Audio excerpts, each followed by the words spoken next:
बिस्मिल्लाहिर्रहमानिर्रहीम अस्सलाम वालेकुम। आज मैं आपके साथ बिल्कुल हलवाई स्टाइल मोतीचूर लड्डू की रेसिपी शेयर करूंगी। बिल्कुल मोतियों की तरह इसका दाना दाना अलग होगा।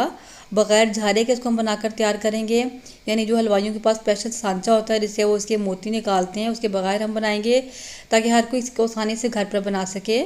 और ये ओरिजिनल बेसन से बने हुए मोतीचूर के लड्डू होंगे, दाल वगैरह से नहीं बनाएंगे हम। और सिर्फ 1 कप बेसन से माशाल्लाह इतने सारे लड्डू बनकर तैयार हो जाएंगे। ये तरीका जो मैंने आपके साथ शेयर किया है, आप भी इस तरह बनाकर ज़रूर ट्राई कीजिए। इंशाल्लाह बिल्कुल परफेक्ट, बहुत ज़बरदस्त बनेंगे लड्डू आपके, और बहुत जो है आसान हल मिल जाएगा आपको बगैर झारे के लड्डू बनाने का। तो चलिए आए बगैर देर के रेसिपी को शुरू कर लेते हैं। वीडियो अच्छी लगे तो लाइक और शेयर ज़रूर कीजिएगा। वीडियो को बगैर स्किप किए लास्ट तक ज़रूर वॉच कीजिएगा ताकि रेसिपी की आपको प्रॉपर समझ आ सके। चलो बढ़ते हैं रेसिपी की तरफ। तो सबसे पहले हम इसका बैटर बनाकर तैयार करेंगे। उसके लिए मैंने यहाँ पर लिया है 1 कप बेसन। अगर इसको वज़न में देखें तो 120 ग्राम है। इसको हम छान कर डालेंगे। उससे क्या होगा, इसमें जितनी गुठलियाँ हैं वो निकल जाएंगी और अच्छे से हमारा स्मूथ बैटर बनकर तैयार होगा।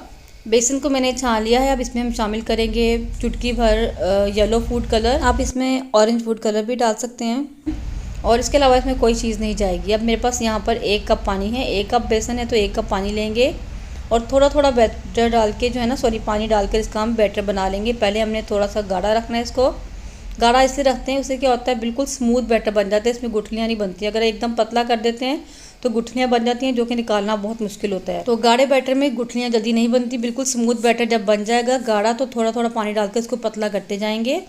1 कप पानी लिया है और तकरीबन 1 कप पानी ही इसमें चला जाता है। कुछ लोगों का कुछ बच भी जाता है पानी। ये डिपेंड करता है बेसन पर कि आपका बेसन कैसा है। बाज़ दफ़ा 1 कप से ऊपर भी चला जाता है पानी। तो आपने सिर्फ इसकी कंसिस्टेंसी देखनी है, आपने पानी को नहीं देखना। तो कि आपका बैटर की कंसिस्टेंसी कैसी है, मैं आपको आगे चल कर दिखा देती हूँ कि हमने इसको कितना पतला रखना है। तो ये तकरीबन 1 कप पानी जो है ना, हमने इसमें पूरा डाल लेना है और डाल के इसका बैटर बना लेना है। आपने थोड़ा थोड़ा करके पानी ऐड करना है और साथ साथ देखते रहना है कि आपकी कंसिस्टेंसी कैसी हो चुकी है इसकी। तो मैंने इसमें 1 कप पानी ऐड कर दिया है और मैं आपको दिखाती हूँ कैसा है। इसको जब आप चम्मच पर उठाएंगे तो इस तरीके से थोड़ी देर बाद इसमें से जो है ना, आपको थोड़ा सा चम्मच का कलर नज़र आना शुरू हो जाएगा।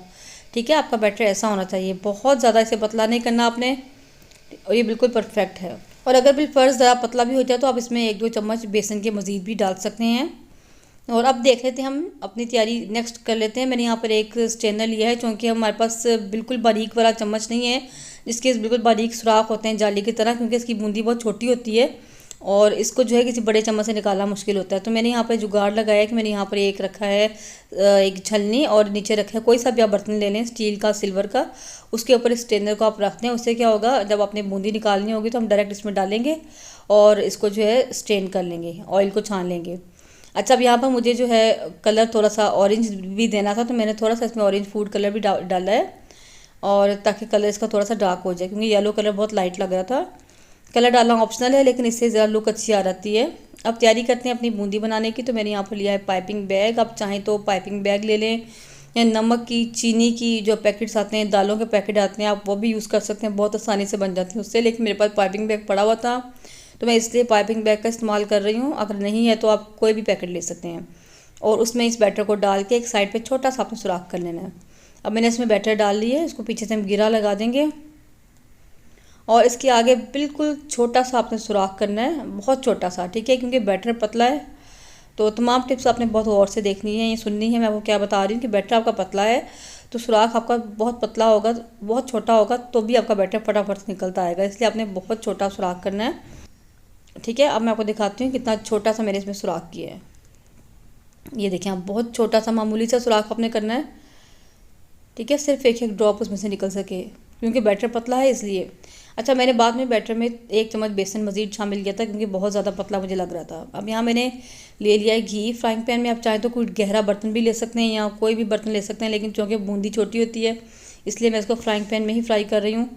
और क्योंकि इसको उठाना ज़रा आसान होगा, हैंडल के साथ कढ़ाई वगैरह को उठाना ज़रा मुश्किल होता है, और हमने क्योंकि इसको उठाकर जो है ना छानना भी है, यानी बूंदी निकालनी है, इसलिए मैंने फ्राइंग पैन ले लिया है। आपके पास जो आसानी से बर्तन मुयस्सर आप ले सकते हैं। अब बूंदी हमने कैसे डालनी है, आपने क्या करना है, इस तरीके से थोड़ा हाइट पे रख के, बहुत ज़्यादा हाइट नहीं रखनी, तकरीबन 3-4 इंच के फासले पे जो है ना आप इसको रख के तेज़ तेज़ हाथ को घुमाना है और हल्का सा दबाव डालना है, बहुत ज़्यादा दबाव नहीं डालना। ज़्यादा प्रेशर डालेंगे तो बूंदी मोटी निकलेगी। और थोड़ी थोड़ी देर के बाद आगे से इसका मुंह जो है ना बंद हो रहा है, हवा भर जाती है इसमें, तो आपने उसको दबा देना, इजीली वो निकल आएगा। तो आप देख सकते हैं माशाल्लाह कितनी ज़बरदस्त बूंदी बनकर तैयार हो रही है। हाँ, हलवाई जैसी बिल्कुल बूंदी नहीं बनती क्योंकि उनके पास झारा होता है, उसमें एक जैसे सुराख होते हैं, एक जैसी निकलती है। लेकिन ये है कि इससे भी बहुत अच्छा आपका टेक्सचर आ जाएगा और टेस्ट बिल्कुल हलवाई जैसा। यकीन मानिए आप, कितने ज़बरदस्त लड्डू बनकर तैयार होते हैं ना कि आप बाज़ार के लड्डुओं को भूल जाएंगे। जैसे जैसे आप डालते रहेंगे सारी बूंदियाँ ऊपर आ जाएंगी, इसका मतलब ये फ्राई हो चुकी हैं। थोड़ी सी मैंने पहले भी निकाल कर देखी थी। इस तरीके से हम इसको छान लेंगे और हैंडल वाला हमारा बर्तन है यानी फ्राइंग पैन, तो इजीली इसको छाना जाएगा। ठीक है, तो अब इस बूंदी को निकाल के मैं किसी प्लेट में डाल दूँगी और इसका ये भी फ़ायदा होगा कि आपका ऑयल भी ज़रा अच्छे से निकल आएगा इसमें से। आप चाहें तो ऑयल भी यूज़ कर सकते हैं और घी भी यूज़ कर सकते हैं। इसे एक दिन पहले जब मैंने बनाकर ट्राई की थी वो मैंने ऑयल में फ्राई किए थे, लेकिन आज मैं इसको घी में फ्राई कर रही हूँ।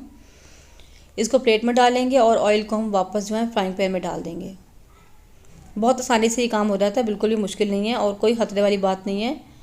बस थोड़ी एहतियात करनी है आपने, लेकिन अगर आपके पास बारीक सुराख वाला चम्मच है तो आप उससे भी बूंदी निकाल सकते हैं।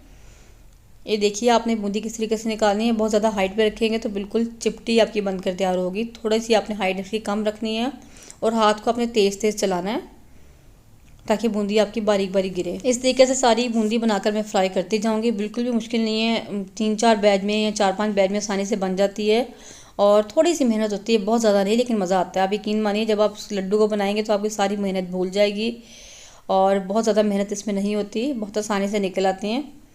तो इसी तरीके से सारी बूंदी को हम बनाकर फ्राई कर लेंगे और 1 कप बेसन से हमारे इतने सारे लड्डू माशाल्लाह बनकर तैयार हो जाएंगे। तो बस इसी तरीके से मैं सारी बूंदी निकालती जाती हूँ और निकालने के बाद मैं आपको दिखाती हूँ। आपको लगता है कि बूंदी आपकी बहुत ज़्यादा फ्लैट बन रही है तो थोड़ा सा आप इसमें बेसन डाल के थोड़ा सा इसको बैटर को थोड़ा सा गाढ़ा कर लेते हैं, लेकिन बहुत ज़्यादा गाढ़ा नहीं होना चाहिए, आसानी से सुराख में से निकल आए, बस ऐसा होना चाहिए। तो सारी बूंदी हमने बनाकर तैयार कर ली है। तो देखिए माशाल्लाह कितनी ज़बरदस्त बूंदी तैयार हुई है बनकर। बूंदी बन जाती है तो बहुत ही खुशी होती है इसको देख के, क्योंकि नेक्स्ट जो स्टेप होता है हमारा बहुत ही सिंपल है। सिर्फ बूंदी बनाने में थोड़ी सी मेहनत लगती है, उसके बाद लड्डू बनाने बेहद आसान है। तो देखें बगैर झारे कि हमने कितनी ज़बरदस्त बूंदी बनाकर तैयार कर ली है।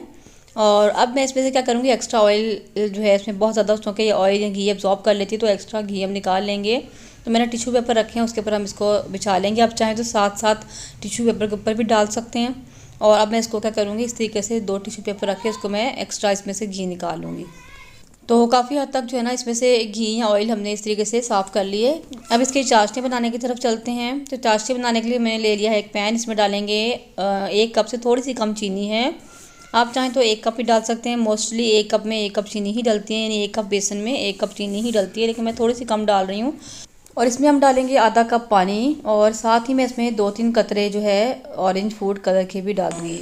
चीनी आप इसमें 1 कप ही डाल सकते हैं। मैंने इसमें एक दिन पहले जो लड्डू बनाए थे उसमें मैंने 1 कप चीनी ही डाली थी, लेकिन सब घर वाले कह रहे थे कि चीनी थोड़ी सी तेज़ हो गई है, लेकिन मुझे बिल्कुल ठीक लगी थी। मिठाइयों में चीनी थोड़ी तेज़ ही अच्छी लगती है और चीनी की मिकदार पूरी डालने से ही जो है उसका टेक्सचर भी अच्छा आता है। तो लेकिन खैर आप अपनी मर्ज़ी के मुताबिक थोड़ी सी कम भी कर सकते हैं, यानी 1 कप से चीनी कुछ कम भी डाल सकते हैं। जैसे ही एक इसमें उबाल आएगा तो इसमें हम ये बूंदी डाल देंगे। कोई भी हमने तार की चाशनी नहीं बनानी है, बस एक बॉयल दिलाना है, साथ ही बूंदी डाल देंगे। और जब बूंदी इसमें डालेंगे तो फ्लेम हमारा बिल्कुल लो होना चाहिए। हमने इसकी जो कुकिंग है ना बिल्कुल लो फ्लेम पर करनी है ताकि बूंदी अच्छे से सॉफ्ट हो जाए, अंदर तक अच्छे तरीके से पक जाए। इसको हमने इतनी देर पकाना है कि बूंदी बिल्कुल सॉफ्ट हो जाए। बाज़ दफ़ा ये होता है कि पकते पकते चाशनी गाढ़ी होना शुरू हो जाती है और बूंदी सॉफ्ट नहीं होती, तो और अंदर तक जो है ना एब्जॉर्ब भी नहीं होगी। तो आपने क्या करना है, थोड़ा थोड़ा पानी अगर ज़रूरत पड़े तो 2-3 बार आप डाल सकते हैं पानी को। तो यहाँ पर चाशनी होगी गाढ़ी, बूंदी भी हमारी काफ़ी हद तक जो है ना सख्त ही है, बिल्कुल गली नहीं है। तो मैं यहाँ पर थोड़ा सा इसमें पानी शामिल कर दूँगी, तकरीबन 2 टेबलस्पून के बराबर। इसको दोबारा से पकाएंगे, बिल्कुल लो फ्लेम पर ही आपने उसको पकाना है और साथ साथ आपने चेक करते रहना है कि बूंदी गली है कि नहीं। बूंदी अच्छे से गली हुई होनी चाहिए और अगर फिर आपको लगता है कि अभी तक नहीं गली तो फिर आपने दोबारा थोड़ा सा इसमें पानी शामिल कर देना है इस तरीके से। तो दोबारा से इसको पका लेंगे। अब मैं इसको तकरीबन 5 मिनट के लिए बिल्कुल लो फ्लेम पर कवर कर दूंगी ताकि थोड़ी सी हीट मिलने से, यानी स्टीम मिलने से बूंदी थोड़ी सी और गल जाए। तो मैंने इसको 5 मिनट के लिए कवर कर दिया इस तरीके से। 5 मिनट के बाद कवर हटाएंगे और दोबारा से इसको पकाएंगे। चेक कर लेंगे, अगर फिर भी आपको लगता है कि आपकी बूंदी थोड़ी सी सख्त है तो थोड़ा सा पानी आप इसमें मज़ीद डाल सकते हैं। बिल्कुल अच्छे से गली हुई होनी चाहिए बूंदी। बूंदी अच्छे से गली हुई होगी तो ही इसके लड्डू जुड़ेंगे और लड्डू बनेंगे, वरना अगर ये थोड़ी सी भी मतलब कि खड़ी खड़ी होगी तो लड्डू आपके ठीक से जुड़ेंगे नहीं। तीसरी बार मैंने इसमें तकरीबन 1 से 2 खाने के चम्मच पानी डाला है। तो बस अभी लास्ट टाइम मैंने पानी डाला है। अब इसको अच्छे से पका लेंगे। और यहाँ पर हमारी बूंदी अच्छे से पक चुकी है, यानी गल चुकी है और फ्लेम बिल्कुल लो है अभी। और मैं लास्ट पे इसमें डाल रही हूँ थोड़े से मगज़, 4 मगज़, और 1 टेबलस्पून मैंने इसमें डाला है देसी घी, ताकि अच्छी सी इसमें से जो है ना खुशबू आई देसी घी की। अच्छा, हाफ़ टी स्पून के बराबर मैं इसमें यहाँ पर डालूंगी बिल्कुल फ्रेश कूटा हुआ इलायची का पाउडर, अच्छी सी खुशबू के लिए। इनको अच्छे से मिक्स कर लेंगे। अच्छा, आपका इसका टेक्सचर जो है ना बूंदी का ऐसा होना चाहिए कि बिल्कुल जुड़ा जुड़ा सा, जैसे हम चावल ज़्यादा जब गला लेते हैं बिल्कुल चिपके हुए से जुड़े हुए हो जाते हैं, वैसे होना चाहिए टेक्सचर। अभी थोड़ी सी इसमें नमी नमी सी होगी तो इसको हम चूल्हे को बंद करके इसको रख देंगे और ठंडा होने के लिए छोड़ देंगे, क्योंकि ठंडा होते होते थोड़ा सा मज़ीद ये फूल जाएगा और थोड़ा सा ये सख्त हो जाएगा। ठीक है, तो बस इसको हम ठंडा होने के देते हैं, उसके बाद हम इसके लड्डू बनाएंगे। तो देखिए यहाँ पर हमारा लड्डुओं का जो मिक्सर है ठंडा हो चुके हैं, आप देख सकते हैं। तो बस अब इसके हम लड्डू बनाएंगे। अभी बहुत ठंडा नहीं है, थोड़ा सा गर्म ही था तो मैंने लड्डू बनाना शुरू कर दिए थे, क्योंकि तकरीबन 10 से 15 मिनट हो गए थे इसको रखे हुए और नीम गर्म सा हो गया था ये। अब आपने हाथों में लेना है थोड़ा सा बैटर, थोड़ा सा लड्डुओं का मिक्सचर, जितना आपके हाथ में ईजिली आ सकता है, जितने आप लड्डू बनाना चाहते हैं, और लेकर इसको अच्छे से दबाएंगे और इस तरह लड्डू बना लेंगे इसके। अच्छा, जब आप हाथों में लेंगे ना तो आपको खुद ही आइडिया हो जाएगा, सब लड्डू आपके खुद ही एक जैसे एक बराबर बन जाएंगे। तो देखिए माशाल्लाह कितना ज़बरदस्त लड्डू बनकर तैयार हुआ है। तो बस आपने तमाम टिप्स को इसी तरीके से फॉलो करना है, जैसे जैसे मैंने आपको बताया है कि आपका टेक्सचर कैसा होना चाहिए, कैसे आपने इसको बनाना है, कितना पकाना है, ये सब चीज़ आपने अच्छे से नोट करनी है। फिर इंशाल्लाह आपके लड्डू बिल्कुल परफेक्ट बनेंगे। सिर्फ 1 कप बेसन से माशाल्लाह 16 से 17 लड्डू बनकर तैयार हो जाते हैं नॉर्मल साइज़ के। तो देखिए माशाल्लाह कितने ज़बरदस्त इनकी शक्ल आप देख सकते हैं, कितने ज़बरदस्त लड्डू हैं। इसी तरीके से सारे लड्डू हम बनाकर तैयार कर लेते हैं। तो मोतीचूर के लड्डू हमारे बनकर तैयार हैं, माशाल्लाह कितने ज़बरदस्त बने आप देख सकते हैं। और खाने में आप यकीन करें लाजवाब है माशाल्लाह, इतने मज़े के बनकर तैयार होते हैं, बिल्कुल वही हलवाई वाला टेस्ट। घर में बने हुए बिल्कुल साफ़ सुथरे लड्डू हैं ये। और मुझे लड्डू बिल्कुल पसंद नहीं थे, कहीं से आते थे मैं बिल्कुल शौक से नहीं खाती थी, लेकिन जब से घर बनाना शुरू किए हैं तो इतने मुझे अच्छे लगते हैं। और मैं सोचती हूँ कि ये वही लड्डू हैं जो कभी मिठाइयों वाली दुकान से आते थे और बिल्कुल मैं नहीं खाती थी। ये बहुत ही मज़े के बनते हैं, अब यकीन मानिए आपको बहुत पसंद आएंगे। अब देखिए माशाल्लाह बिल्कुल दाना दाना इनका अलग है, मोती मोती इनका अलग नज़र आ रहा है। और मुझे यकीन नहीं आ रहा था कि माशाल्लाह ये मैंने खुद घर पर बनाकर तैयार किए हैं। और ये वो लड्डू है जो मैंने 1 दिन पहले बनाया था, जिसमें मैंने 1 कप चीनी डाली थी। देखिए माशाल्लाह ये भी बहुत ज़बरदस्त है, लेकिन मुझे ऐसा लगता है कि चीनी ज़्यादा डालने से लड्डू ज़्यादा अच्छे तरीके से जुड़ते हैं और ज़्यादा अच्छे लगते हैं देखने में। तो चीनी आप 1 कप डालें या 1 कप से कुछ कम भी डालें, दोनों तरीके से बहुत ही मज़े के लगते हैं, बस आपकी अपनी पसंद पर डिपेंड करता है। उम्मीद है आज की रेसिपी आपको ज़रूर पसंद आई होगी। मुझे कमेंट करके ज़रूर बताइएगा कि आपको वीडियो कैसी लगी है। वीडियो अच्छी लगे तो लाइक और शेयर ज़रूर कीजिए।